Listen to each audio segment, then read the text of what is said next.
there's a little switch on the back end of your microphone. It's been off until now. Just pot it up, and you'll see a green light when your mic is on. We're going to start with a football question, but one of the fun things about this event, it's a long list, but one of them is, after a football question, we can get into personal stuff that you're not going to see from these guys. So, for example, you might not know this, and I'm not joking when I say this. Somebody on this stage right now met the woman who became his wife at a wedding reception where she was with her boyfriend at the time. All right? And I'm not exaggerating when I say this. The guy went up to the woman while the boyfriend walked away and said, I am asking you out for the day after you break up with that guy. I mean, ladies, let me get a show of hands. That is either charming or obnoxious. There's not a lot of in between. Who's going for charming? Who's going for obnoxious? All right, I was that guy. So I didn't put those guys on the spot. That actually happened. One of my best friends is here. He can vouch for that. I think you were at that wedding, actually. In 2 minutes or less, Coach, and Trei Oliver is to my immediate right from NC Central. In 2 minutes or less, just to get the football out of the way. No wise questions. How do you describe the keys to this year's Eagles getting where they want to go? First and foremost, we must stop the run. And I think that's where it starts up front in the trenches. You got to be able to stop the run and obviously run the football. Secondly, I think we need to win a kicking game. And thirdly, protect the football. And that really much, for the most part, sums it up. Those three things will be the keys to victory for this year.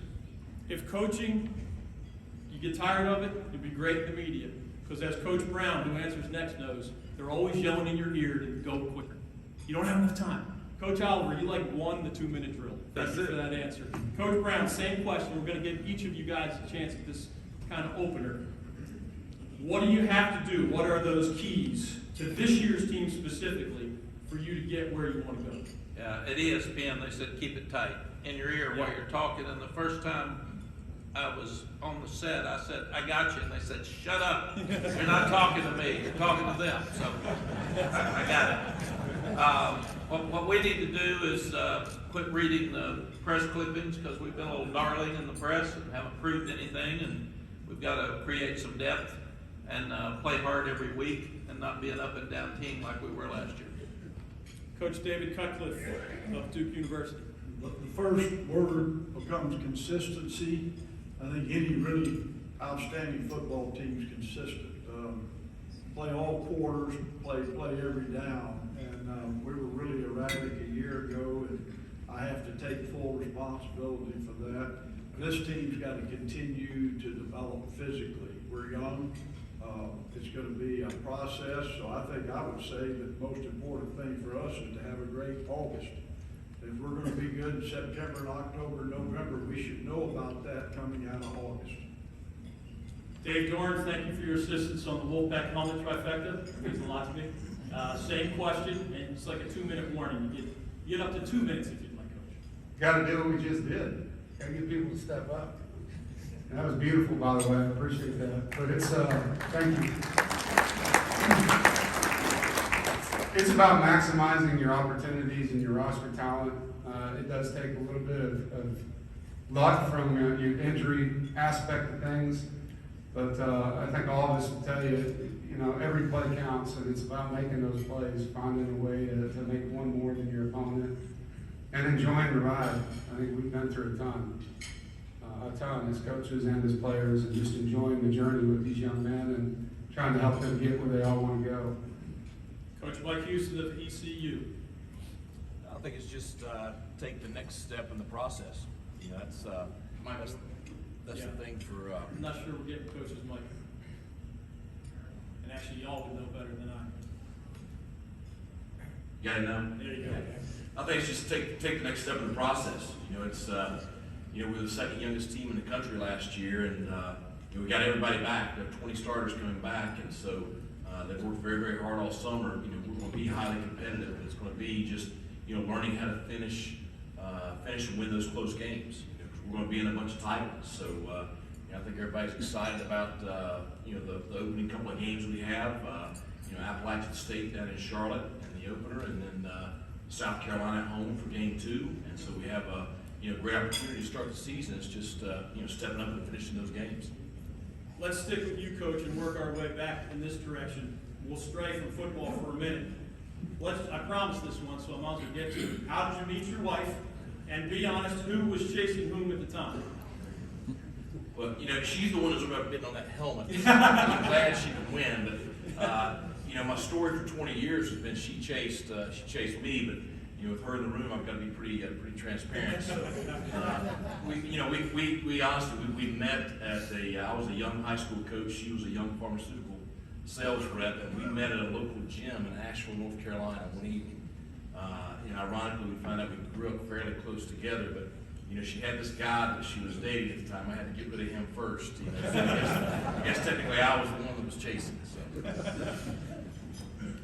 Coach Doeren, same question. So that was my first 5-star recruit that I signed, for sure.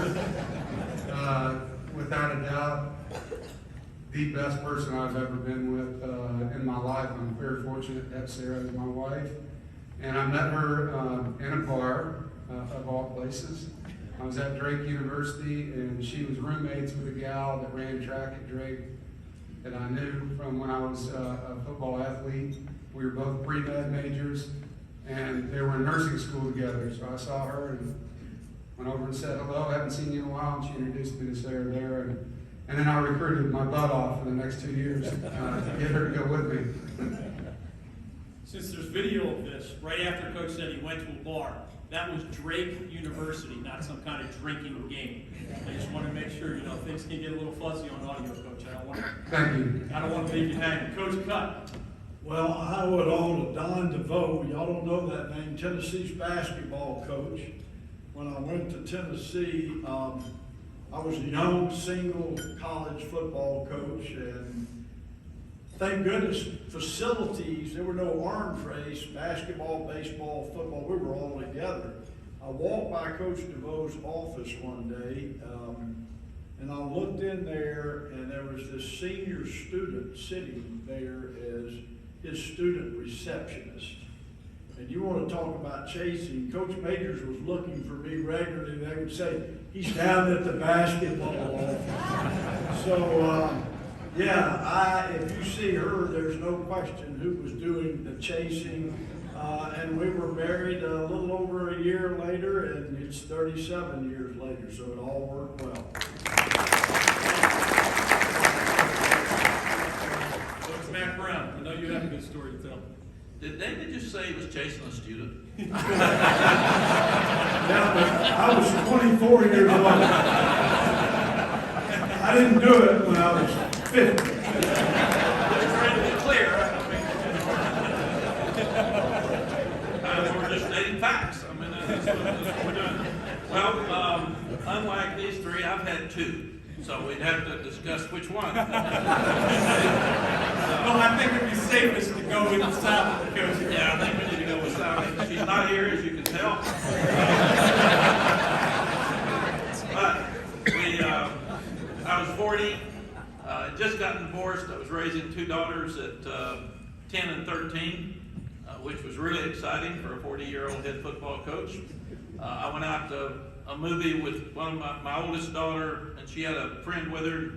Some older lady came up and said, "So who are you with?" I said, "My daughter." "Come on, man, leave me alone." So it was kind of that way. So I was invited to a blind date with my wife. It was supposed to be a dinner party. It was in the spring. There were supposed to be about 40 of us there. There ended up being 4. So I got set up. She didn't know it either. They lied to her. She'd never been to a football game. So she came to a football game the next week, and I said, "What do you think?" She said, "A lot of people like this." And I thought that was really insightful. And then I had a good time on my first date, so I asked my secretary to send her some flowers, and she sent her a philodendron, and she said, "I know this guy's not romantic, he's not a player." I got that much, so that's how I met my wife. Good stuff. Coach Trei. Senior year at North Carolina Central. I was at a club in line of the club, and I think Trei was the club power company. PC. Yes, sir. So this group of women were Trei behind would us. not have been there. He would not have ever come. Sure, we'll talk about that later.